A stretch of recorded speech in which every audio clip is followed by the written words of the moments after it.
Hello, and thank you for joining me in Annie Stories. In this video, I'll be reading Tom Thumb from the Brothers Grimm book. This is a fascinating tale about a little boy the size of a thumb who had gone on a wild adventure to get home to his parents again. So without further ado, let us begin. Tom Thumb. There was once a poor countryman who used to sit in the chimney corner all evening and poke the fire, while his wife sat at her spinning wheel. And he used to say, "How dull it is without any children about us. Our house is so quiet, and other people's houses so noisy and merry." "Yes," answered his wife and sighed. "If we could only have one, and that one ever so little, no bigger than my thumb, how happy I should be. It would indeed be having our heart's desire." Now it happened that after a while, the woman had a child who was perfect in all his limbs, but no bigger than a thumb. Then the parents said, "He is just what we wished for, and we love him very much." And they named him according to his stature, Tom Thumb. And though they gave him plenty of nourishment, he grew no bigger, but remained exactly the same size as when he was first born. And he had very good faculties and was very quick and prudent, so that all he did prospered. One day his father made ready to go into the forest to cut wood, and he said, as if to himself, "Now, I wish there was someone to bring the cart to me." "Oh, father," cried Tom Thumb, "if I can bring the cart, let me alone for that, and in proper time too." Then the father laughed and said, "How will you manage that? You are much too little to hold the reins." "That has nothing to do with it, father. While my mother goes on with her spinning, I will sit in the horse's ear and tell him where to go." "Well," answered the father, "we will try it for once." When it was time to set off, the mother went on spinning after setting Tom Thumb in the horse's ear, and so he drove off, crying, "Gee up, gee woe." So the horse went on quite as if his master were driving him, and drew the wagon along the right road to the wood. Now it happened just as they turned a corner, and the little fellow was calling out, "Gee up," that two strange men passed by. "Look," said one of them, "how is this? There goes a wagon, and the driver is calling to the horse, and yet he is nowhere to be seen." "It is very strange," said the other. "We will follow the wagon and see where it belongs." And the wagon went right through the forest up to the place where the wood had been hewed.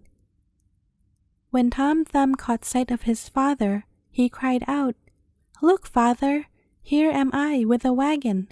Now take me down." The father held the horse with his left hand, and with the right he lifted down his little son out of the horse's ear, and Tom Thumb sat down on a stump, quite happy and content. When the two strangers saw him, they were struck dumb with wonder. At last one of them, taking the other aside, said to him, "Look here, the little chap would make our fortune if we were to show him in the town for money. Suppose we buy him?" So they went up to the woodcutter and said, "Sell the little man to us. We will take care he shall come to no harm." "No," answered the father, "he is the apple of my eye, and not for all the money in the world would I sell him." But Tom Thumb, when he heard what was going on, climbed up by his father's coat-tails, and perching himself on his shoulder, he whispered in his ear, "Father, you might as well let me go. I will soon come back again." Then the father gave him up to the two men for a large piece of money.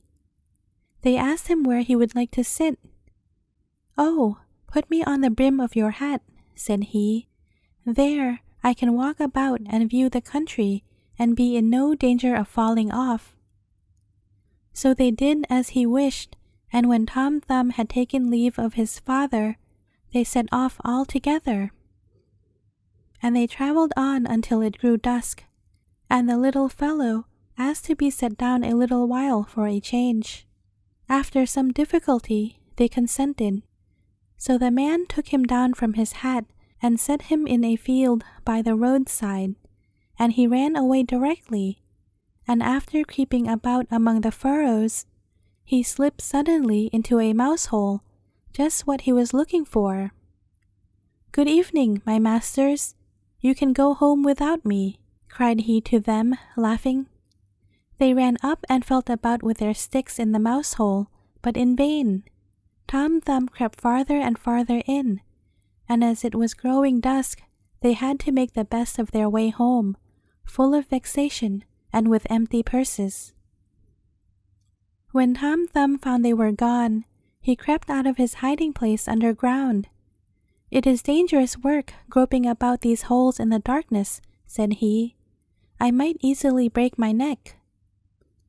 But by good fortune, he came upon an empty snail shell. "That's all right," said he. "Now I can get safely through the night," and he settled himself down in it. Before he had time to sleep, he heard two men pass by, and one was saying to the other, "How can we manage to get hold of the rich parson's gold and silver?" "I can tell you how," cried Tom Thumb. "How is this?"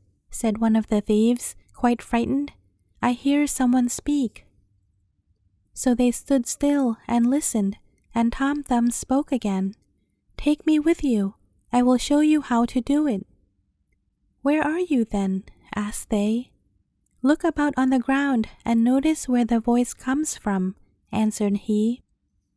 At last they found him and lifted him up. "You little elf," said they, "how can you help us?" "Look here," answered he. "I can easily creep between the iron bars of the parson's room and hand out to you whatever you would like to have." "Very well," said they. "We will try what you can do." So when they came to the parsonage house, Tom Thumb crept into the room, but cried out with all his might, "Will you have all that is here?" So the thieves were terrified and said, "Do speak more softly, lest anyone should be awake." But Tom Thumb made as if he did not hear them and cried out again, "What would you like? Will you have all that is here?" So that the cook, who was sleeping in a room near by, heard it and raised herself in bed and listened. The thieves, however, in their fear of being discovered, had run back part of the way, but they took courage again, thinking that it was only a jest of the little fellows. So they came back and whispered to him to be serious, and to hand them out something. Then Tom Thumb called out once more as loud as he could, "Oh yes, I will give it all to you. Only put out your hands." Then the listening maid heard him distinctly that time, and jumped out of bed and burst open the door. The thieves ran off as if the wild huntsmen were behind them. But the maid, as she could see nothing, went to fetch a light, and when she came back with one, Tom Thumb had taken himself off without being seen by her into the barn. And the maid, when she had looked in every hole and corner and found nothing, went back to sleep at last, and thought that she must have been dreaming with her eyes and ears open. So Tom Thumb crept among the hay, and found a comfortable nook to sleep in, where he intended to remain until it was day, and then to go home to his father and mother. But other things were to befall him. Indeed, there is nothing but trouble and worry in this world. The maid got up at dawn of day to feed the cows. The first place she went to was the barn, where she took up an armful of hay, and it happened to be the very heap in which Tom Thumb lay asleep. He was so fast asleep that he was aware of nothing and never waked until he was in the mouth of the cow who had taken him up with the hay. "Oh dear," cried he, "how is it that I got into a mill?" But he soon found out where he was, and he had to be very careful not to get between the cow's teeth, and at last he had to descend into the cow's stomach. "The windows were forgotten when this little room was built," said he, "and the sunshine cannot get in. There is no light to be had." His quarters were in every way unpleasant to him, and what was the worst, new hay was constantly coming in, and the space was being filled up. At last he cried out in his extremity as loud as he could, "No more hay for me! No more hay for me!" The maid was then milking the cow, and as she heard a voice, but could see no one, and as it was the same voice that she had heard in the night, she was so frightened that she fell off her stool and spilt the milk. Then she ran in great haste to her master, crying, "Oh, master dear, the cow spoke." "You must be crazy," answered her master, and he went himself to the cow house to see what was the matter. No sooner had he put his foot inside the door than Tom Thumb cried out again, "No more hay for me! No more hay for me!" Then the parson himself was frightened, supposing that a bad spirit had entered into the cow, and he ordered her to be put to death. So she was killed, but the stomach where Tom Thumb was lying was thrown upon a dunghill. Tom Thumb had great trouble to work his way out of it, and he had just made a space big enough for his head to go through when a new misfortune happened. A hungry wolf ran up and swallowed the whole stomach at one gulp. But Tom Thumb did not lose courage. "Perhaps," thought he, "the wolf will listen to reason."